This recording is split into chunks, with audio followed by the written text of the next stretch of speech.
Hello, you wonderful people, and welcome to another episode of Super-Fanta-Fi. This being a show where I talk about TV shows of the supernatural, fantasy, and/or science fictional genre. For today's episode, I'm going to talk about the latest episode of Once Upon a Time. So in this episode, I dealt heavily with Cinderella, which I'd almost completely forgot she was a part of this show, because, obviously, like, when they kind of did a recap at the beginning of the episode, if memory serves, that was something from season 1, right? Because season 4 and 5 are a little clearer in my head because it hasn't been that long since I saw them, so they're a little fresher in my head. 3's kind of like that as well, but 2 and 1, I remember certain things, but I don't know, it's just been such a long time that I forgot a lot of stuff, especially because certain seasons kind of tend to blend in my head, because she has subsequently appeared since, like, her first introduction in the show, like, was it last season or sometime in season 4? I think it might have been season 4 where you see Snow White taking Neil to like one of the baby classes with her to and we have Cinderella running the class. So I was like, because I didn't realize who she was, not because it wasn't until I saw her in this episode. I was like, oh, she's Cinderella, and then I reflected on the episode. I was like, I was watching that episode not realizing who she was, and now I'm like, oh, that was Cinderella. So that was kind of interesting. Like they always do, Once Upon a Time does a fantastic job of always twisting the stories you think you know so well. Because the moment you start watching the episode and you see her story, you're just like, yep, it just reinforces how much you hate her stepmother and her stepsister. It's just like, oh, you guys suck so much. Burning her dress like that. Kind of like almost like a last memento she has from her mother, and they're just gonna burn it. And they're like, oh, see Ella, and it's like, oh, it's Cinderella, that's gonna be your name. I was like, oh, you're terrible people. You coming up with a terrible joke like that. It's just like, holy crap, you suck. And then even when she goes to the ball and everything, like the the original story is kind of like, oh, she runs away and because time is running out, and that's why she leaves the ball. But it turns out that's not the case. It turns out her stepmother kind of manipulated her. It's like, oh, you think the prince is into you? It's like, no, he was just laughing at you. Everyone here is in on a joke except for you. And it's like, oh, you suck. Twisting and manipulating everything. Which, side note, something I had to take note of. I don't think I've ever known the prince's name that, Cinderella gets with. Like, you have Ariel, Prince Eric, like that. But it's like, because there's certain princes, I'm like, because for one, I never knew Prince Charming and Snow White was the thing. I don't know, because it's been a long time since I've even seen like the Disney version of Snow White, like to even remember who her... I know he was a prince and everything, but I didn't remember him being Prince Charming. Or is it like in the original story, like Prince Charming and him are two different people, or are they the same person? I know, like in Aurora's case, it's Prince Philip, so I kind of know his name. But even like in certain cases like that, like in cases like Philip, only reason why I know his name is because of Once Upon a Time. I didn't know it prior to that. Eric, yeah, because they say it plenty enough times, but it's been ages since I've seen like the animated Sleeping Beauty cartoon. I know I'm going way overboard, but I'm just thinking like that's such an interesting thing. I never remember the prince's names. Like it's just like, oh yeah, he's a prince. To me, that's all you need. I don't even remember the Beast's real name. I mean, maybe he had one, but anytime they referred to him, it's just kind of like, even in other things, it's always referring to him just as Prince. They never actually gave him a name. I mean, he probably does have a name, and I'm just being stupid about it. I don't ever remember him being called by one. But once again, one of those things I just haven't seen in a very long time. But nevertheless, I'm moving on. But I did like I said, Once Upon a Time doing its lovely thing of where it twists things, and I love its twist of being like, one of her stepsisters, it's like, no, I'm sorry for being mean to you. I'm actually in love with someone of lower class. It's essentially the prince's foot. I forgot what the actual title was. His name is Jacob, but he's no one special of any royalty, like, or any status. And she was in love with him, and she knew her mom would never approve, so she always pretended to be kind of the cruel sister. But she was kind of like, no, I'm going to run away and I'm going to leave this all behind. Like, you should be with the prince because the prince is totally in love with you and he's looking for you right now. Just kind of like, oh, that's sweet. And then there was a whole situation with the stepmother, like, taking the slippers, like, oh, without this, there'll be no proof. It's like, I'll kind of basically destroying your happiness. It's like, why go, like, it's one of those things I'm trying to understand, like, even from the show perspective, because every, villain has their reasons for doing what they do, you take Regina, for example, like, why she hates Snow White so much is because of Snow White, the love of her life, Daniel, died, so it's, like, you don't 100% agree with it, but you understand it, and it's like, I don't comprehend your reason for hating your stepdaughter as much as you do. Maybe that's something that'll kind of be eventually looked at, it's like, oh, why she hates her so much, and I'm guaranteeing you it must have something to do with her mom, especially the whole, like, burning her dress like that thing. I mean, granted, that was the stepdaughter's thing, and the stepmother didn't tell them to do it, but she was the one that snatched the dress at first, so I'm thinking, like, it must have something to do with her mom. But, like, shattering the glass slippers, like, it's like, no, you won't get your happily ever after type of situation. So, I mean, because even, like, when it was all said and done, Cinderella tried to make things right going after her stepsister because she kind of ratted her and Jacob out. And then the stepmother's like, when she finds out that Cinderella and the prince are getting married, she's just like, I can't believe it. I've put so much time and effort into doing things, and you're just going to squander it. You're going to ruin everything I've put forth. You're going to ruin it all for me. She's like, you know what? You know what I'm going to do? I'm going to go to the land of untold stories, and I'm going to put my story on pause until the world makes sense again. And this is like, I don't understand your rational, like, I mean, maybe things will work out better for you if you just weren't a piece of crap person. It's just how I'm chalking it up. And also another thing about the Cinderella story too is her rat companion turned into a human. Interestingly enough, I can't think of the actor's name. I don't even remember his character's name, but he's from the 100. So I immediately noticed that. Once again, my only understanding of this story is from, like, honestly, Kingdom Hearts Birth by Sleep perspective. So I'm like, I know the mouse Jacques, and he was also in a cartoon. So obviously, Birth by Sleep is going to be based on a cartoon version. But I didn't know she had a mouse pal who turned human. So that was kind of interesting. I love how he was actually the one that kind of tracked Snow, like, got Snow's attention to go back in the house and check on Cinderella. But I mean, it's just mind-boggling how twisted things can be. Because I even love the fact is that it's like her and her stepsister were on good terms until, like, the whole, like, me and the prince are getting married. And it's like, oh, you're here to flaunt that? It's like, I don't get my happily ever after, but you get yours and you're here to shove it in my face. It's like, no, I came here to help you. The sister helped the wicked stepmother by, like, pretending she was hurt, and it's just like it just blew my mind. Like I said, I love how Once Upon a Time takes a story you think you know so well and kind of turns it upside down.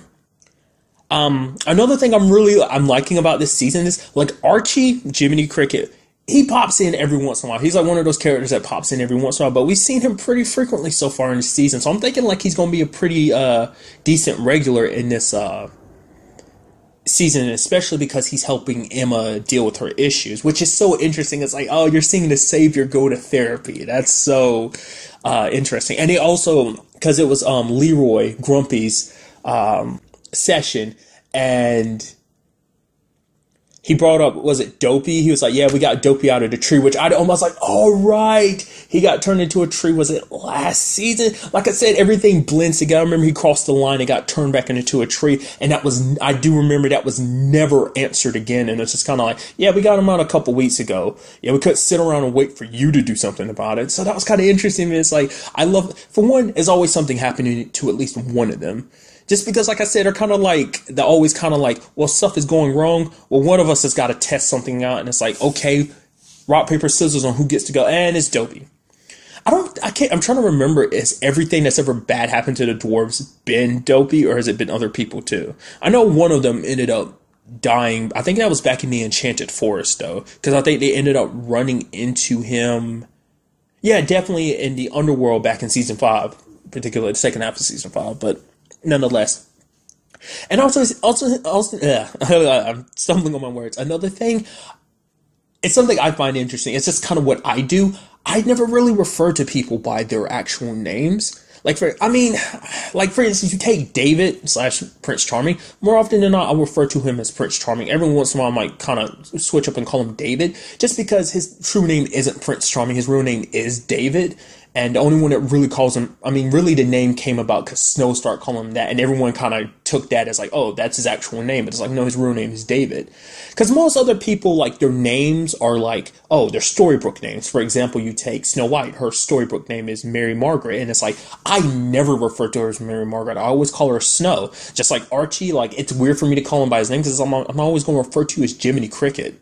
And also, Cinderella's name in this world is Ashley, but it's not her real name because in Enchanted Forest, her name is Ella. So it's like, it's always interesting to me how that works. I mean, you take someone like Regina, for example, though. Regina's name is Regina. It's not like, oh, that's her storybook name. It's her real name because she was Regina before she was the evil queen. So it's just, I will always refer to people, like, if they already have a name like that, it's like, I'm just going to refer to them by their name. I mean, I make exceptions with Regina. I never refer to Regina as, oh, the evil queen. Like, when you see her as, like, the evil queen in the Enchanted Forest, I'm kind of like, okay, then she's the evil queen. But anytime on storybook or stuff, I was like, Regina. That's kind of interesting. Like, Hook has a real name. Isn't his real name, like, James or something like that? But, you know, I was just refer to him as Hook. You know, it just, like I said, this episode just kind of reminded me of that. Quickly, because I'm talking about that, it's because I'm literally about to call her Mary Margaret. Snow White wanted to kind of have a normal life again. And she kind of brought up, she's like, you know, our lives has just been saving people one thing after another, always kind of another adventure, which is fine and everything, but it's just always one thing after another. When will we have a normal life? She said it's kind of ironic, but the only time we actually had a normal life is when we were under the curse. And that kind of got me thinking. I was like, could that be where this all eventually leads to? It's like, eventually, the curse kind of gets reenacted, except they remember their past in the Enchanted Forest, and that basically only thing that disappears is like, you know, the whole I mean, we already went through the route last season about getting rid of magic from this world, but it's like, I don't know, maybe it'll be a situation where it's like, you know, the whole Henry and Emma situation at the end of the first half of season 3, where they crossed the line, they had these fake memories implanted in their head while the rest of Storybrooke went back to the Enchanted Forest. Maybe it'll be something like that where everyone kind of settles down in Storybrooke and no one really remembers, but I feel like they're really going to aim for it being like, no, everyone remembers, but just everyone's kind of just part of this world and not that. Their world doesn't exist anymore. It's just this world. You know, you get what I mean? I know I'm not making much sense, but I mean, I feel like that could be a possibility of how, like, I mean, really that's kind of like the end of things, but staying focused on the right now. This episode, we obviously had the whole situation with Hook and Emma. And I really like the fact that they got Hook kind of playing, almost like, you know, he's looking after Cinderella's kid, and it's just kind of like he's being all like cute and adorable about it. And you see Emma kind of smiling about it, and you even see him kind of sword fighting with Henry a little bit, and that kind of clicked in my brain. Like, we already kind of have an idea of how Henry felt a little while back, maybe like last season or two, about Hook being like, basically, yeah, you're the dude that's dating my mom. I don't really like that, but you make her happy, so okay, who cares, right? And it does make you wonder, like, how will Henry feel about them becoming more than that, possibly? Because we never really got his opinion on Robin and Regina. I mean, he was happy for Regina, but it is just kind of like the possibility of Robin being his dad. And, you know, I mean, that's no longer a possibility, sadly. But, you know, there's a possibility Hook could end up becoming his dad. Obviously, he will never replace Neil, but he'll become more of a... It seems like they're trying to put him in a position where he's more of a father figure, kind of influencing Henry a little bit. I mean, I'd like to see it kind of influence Henry a little more negatively, because what was it? It was during the whole, wasn't that season 4, the whole, Arthur thing, I'm sorry, that's just how I say it, where basically the Arthur kind of rewrote everyone, kind of made the villains into heroes, and then the heroes into basically zeros. And then him and like Hook and Henry kind of teamed up during that whole like arc. So I kind of get the feeling like, you know, for a while now, they kind of made him kind of a role model for Henry. So I'm curious to see where that would go, like how Henry would react to Hook being kind of like a father figure to him. So, I mean, maybe he'd be okay with it, maybe he wouldn't. Like, I mean, at the end of the day, like, what he cares about most is Emma's happiness. As long as his mom's happy, I mean, both of them, then that's kind of okay with him. And kind of speaking of moms, I love that the evil queen kind of brought that up. It's like, she's like, Henry, I'm as much as your mother as Regina is. Like, as much as she was there helping with your homework, tucking you in and stuff, that was me too. So I have just as much right for you to come. And she's like, fix your posture. Your posture is just terrible. It's just kind of like, you know, if you want respect, you have to give respect or something like that. And it's weird hearing her talk to him like that. And I really appreciate the evil queen's demeanor. It's very, I don't know, like, I feel like the actress who plays Regina / the evil queen, I don't know, she's adding a little something more to it now, because it's like, I feel like she acts a little differently than she did in the Enchanted Forest. I don't really know how to, like, put it, like, a finger on, like, what I mean exactly. I mean, granted, even back then, like, there was a part of Regina, every once in a while, you kind of got to see that glimmer of light in her. But, I mean, this is Regina without, I mean, you know, this is her without none of that light. That's what the evil queen is. And she's unapologetic about it. Because, I mean, even because back then, Regina was very unapologetic. But still, it's just, like I said, there's just something I just can't place on it. And it almost seems like, is her name Lana Parrilla? Isn't that the, I'm probably completely butchering her name. But the actress who plays, it just seems like she's having so much fun being evil. And I really like that. Even led to it, like, quickly, the whole intro thing of, like, Regina went there trying to butter up Hyde to get some information, and she brought him some of her cooking, but it's like, oh, the evil queen kind of beat you to it already. And it's kind of interesting, because it's like, you literally have to butt heads with yourself. You have to literally outthink you, because the other you is trying to outthink you. And it's just, I love that dynamic of just trying to, like, always trying to find a way to get the upper hand on your other half, you know? And then she also did that it sucks, but it was just, like, beautifully done, is how she tore Emma down, being like, the way the evil queen is making it look like, it seems like she's still aiming for what Regina's always wanted, her happy ending. And it seems like she's like, the only difference between me and Regina is Regina was never strong enough to get, like, you know, let her story play out to get the happy ending she wanted. It's like, if she was just strong enough to let things play out, then maybe she would have gotten happy in it. And it seems like the evil queen is letting her story play out. That's why she's here. So I'm going to let things play out and how they lay. Like, so it makes it seem like she is still aiming for her happily ever after while destroying everyone else's. I mean, in her, like, to her, she's not actually destroying everyone else's happily ever after. Everyone else is, they're destroying their own happily ever afters. She's kind of like, she's kind of pushing the initial domino that kind of, makes the following domino, you know, just kind of creating that domino effect. Like, I'll knock this one over and that knocks that one over, and so on and so forth. So, I mean, that's how I'm looking at it. But I love how she tore Emma down, because she attacked Emma at her insecurities, being like, I know, basically, I'm going to, like, unravel everything you've done.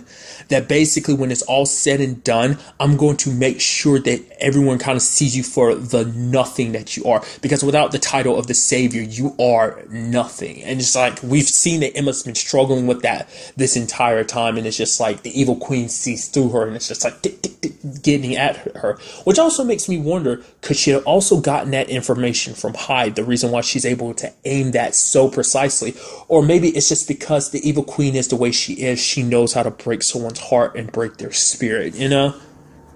I mean, granted, she did it for so long, breaking hearts and spirits back in the day in the Enchanted Forest, so I think it comes like second nature to her. But another thing is the whole conversation between Regina and Zelena.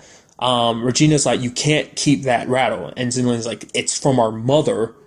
It's like, there's strings attached to it. She's like, I know, like, you like to cut, like, essentially saying, like, you kind of went off and did your own thing about removing, you know, the evil half of yourself. And, you know, it seemed like, it's sad that Regina can't really find a comeback for that. To me, it's like, but my comeback to that would be like, but I was the evil queen. I know how she thinks. Nothing comes for free for her. She's just using you. And the sad truth is, that's all she most likely is.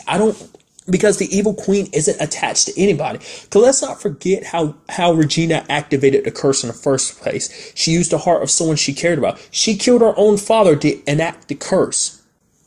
just in the end of getting her own happily ever after, she's willing to kill the person she cared about most. So, what makes Zelena think the evil queen won't do just that? It's like, if she needs to, she will sacrifice Zelena if it means making her plans come through. Because she doesn't have Regina's conscience,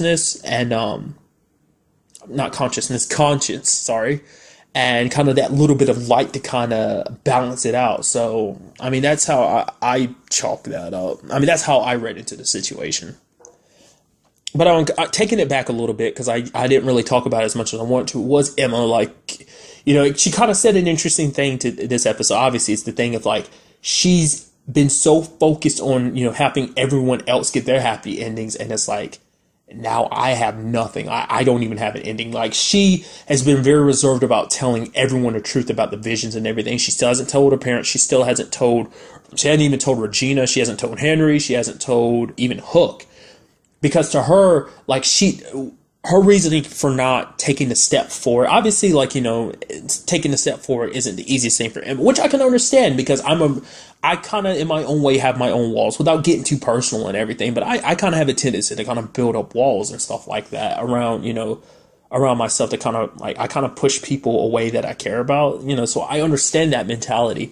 And also that the reason why she's not willing, besides that, not willing to take the step forward with Hook, was because it's like, I want Hook to have a future. It's not right for him to be, for us to be together and I don't have a future. Like, my future is looking very bleak.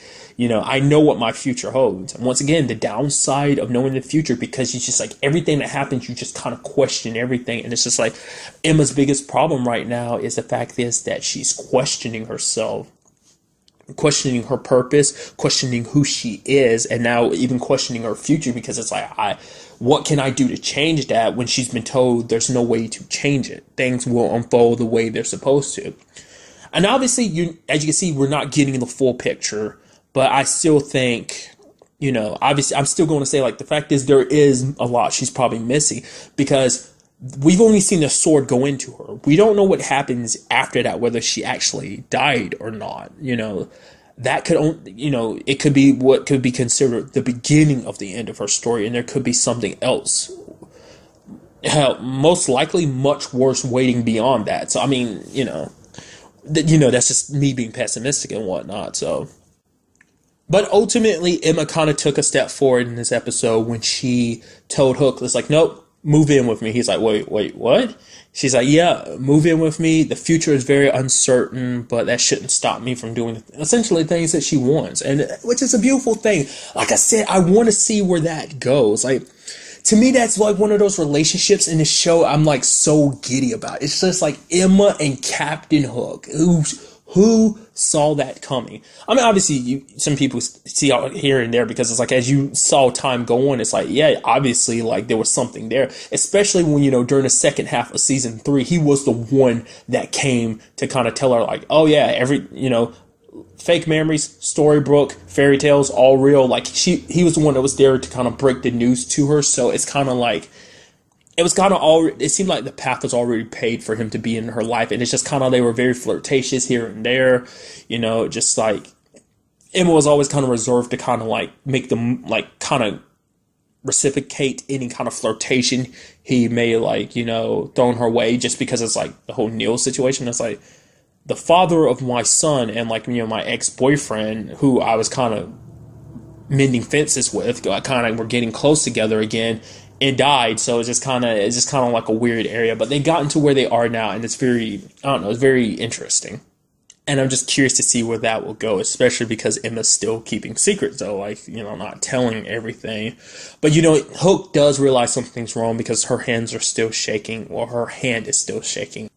And also in this episode was the whole David storyline, getting some information about his dad's death, which it was like, oh yeah, my dad didn't die from an accident. He was stabbed. He was straight up murdered. And Snow being like, no, we need a normal life. No acts of revenge for something that happened years and years and years ago. Just let it go, be here for your family. We've got a life here. Like, everything's right. We're together. We have Emma. We have Neil. It's just, everything is perfect. I mean, not everything is perfect, the current situation, but we're still together. And that's such a beautiful thing. You should be focused on that, focusing on the good stuff and not the bad stuff like revenge, because that would just lead you down a very dark path. And he's like, you know what? I'm going to burn this so I'm not tempted. The moment he said, I was like, horse shit. You're not going to burn it. You're going to keep it. And he does. And it's going to be very interesting to see where, I'll just go call it David, where David takes that. Like, it's like, who will he find out being the one responsible for his dad's death? And what will that eventually lead him to? I'm being sure it would lead to him going down a very dark path. But it makes you wonder, because it's going to be a situation where he's going to be constantly lying to Snow about, like, oh yeah, I got something else to do. Don't worry about me. I got this to work on. So it's kind of like, I don't think I mentioned it. Maybe I did, but I'll bring it up again. The fact is that, Snow wants to teach. I just think that's kind of interesting. Her wanting to, bring normalcy to her life by teaching us. Like, as Mary Margaret, that's what I did. Because it's kind of interesting. She hasn't really had a quote unquote job since the curse got broken. Like, she never really did go back to that. Now that I think about it, I was like, yeah, since season 1, she hasn't done any teaching. So I thought that's kind of interesting. She was mayor for like a little while in, what was it, like season 4, maybe? Season 4, season 5, something like that. She was mayor for a little while, but definitely season 4, now that I think about it, because it was during the whole, Frozen arc at the same time. I think it was also around the time of the, Cruella, Maleficent, and Ursula situation. And now that I'm thinking about it, where is that storyline? I can't even remember her name now. It's Maleficent's daughter, like, being who she is, kind of the embodiment of, like, all the evil that was supposed to be a part, that possible future that Emma had, like, of being, like, basically the greatest evil. Will that come back to rear its ugly head? Because I completely forgot about that till now. Like I said, I can't believe I just forgot about that. How did I not totally think, like, oh yeah, she could totally be the one that's fighting Emma. She is kind of like the counterpart to Emma. I mean, granted, things are better, when we kind of left the whole situation off, but I'm very interested to see where they kind of drag that back and be like, oh yeah, like, did you forget about this, Emma? Yeah, I still kind of hate you and your family, because the fact is, your family kind of made me the way I am, separated me from my mother and everything. I mean, it's like I said, it was kind of squashed a little bit, but it wasn't left completely resolved. There's still a lot more to that story that needs to be told. Maybe that's not where that's going to end up, because I'm sure, because they've literally done it the past 3 seasons, where they basically split the seasons in half, because season 3 was like that, season 4 was like that, season 5 was like, okay, the first half of the season's about this, the second half of it's about something else. So obviously they're probably going to do that this season too. So I'm very, that could end up being like the second half of the season or something. That it's built from the first half of the season, but then the second half of the season is kind of like, that's the main thing. I don't know. I just can't believe I let that slip my mind. So, really quickly at the end of this, I'm going to include the fact is that we had, I got super excited when I saw David Anders' name. I was just like, because literally every time I see him now, I'm like, Blaine, to anyone that watches iZombie. If you don't watch iZombie, I recommend you watch iZombie. I know it's just, to me, because it's kind of like that joke. What was that? Maybe the second half of season 4? I think, no, it was like season 5, I think, where he popped up last, where he made a joke about the last time, like, people thought he was dead, and he was like, no, I just got knocked out by Zelina, and just like, let's hope that doesn't happen again. And literally before the episode ended, that happened to him. So that was kind of interesting. It's just like, I'm super excited. And I love the fact is that him and Jekyll are going to work together. I even love the idea that Emma, Snow had, where she's like, we've got our 2 science teachers right here, because she's trying to, like, find like regular jobs for everyone, because not everyone in the town like has a legitimate job. I mean, would you really want your kids being taught by Frankenstein out of anybody? I mean, Hyde, I mean Jekyll I can make an exception for, because it's like, well, he's not Hyde anymore too, so he's just I mean, granted, but it's like you're putting like fiction's 2 biggest mad scientists together. It's like, no, I don't think things are going to necessarily work out the way you want them to. I mean, this is all for the point of putting basically a way of defeating the evil queen once and for all. Like I said, I'll reiterate it again. I truly believe the only way that's going to end is Regina's going to have to fuse back with her. That's the only way she's going to get rid of her. But, I'm sure in Regina's mind, that's not even a possibility. I mean, at this point in time, just being the way she is, I don't think it would work even if they tried. But, I'm sure Regina's not all that eager to even think about, like, oh, I might have to just reabsorb that darkness into me. In her mind, she might think, like, it's not even a possibility. But I'm thinking that might be the only option. But, I mean, like I said, still pretty early on in this season. This is only, episode 3 or 4, so a lot more story to be told. But I think that's really all I really want to talk about in this episode. Till the next time we meet, be happy, be safe, live life to the fullest and enjoy it. Good day and goodbye.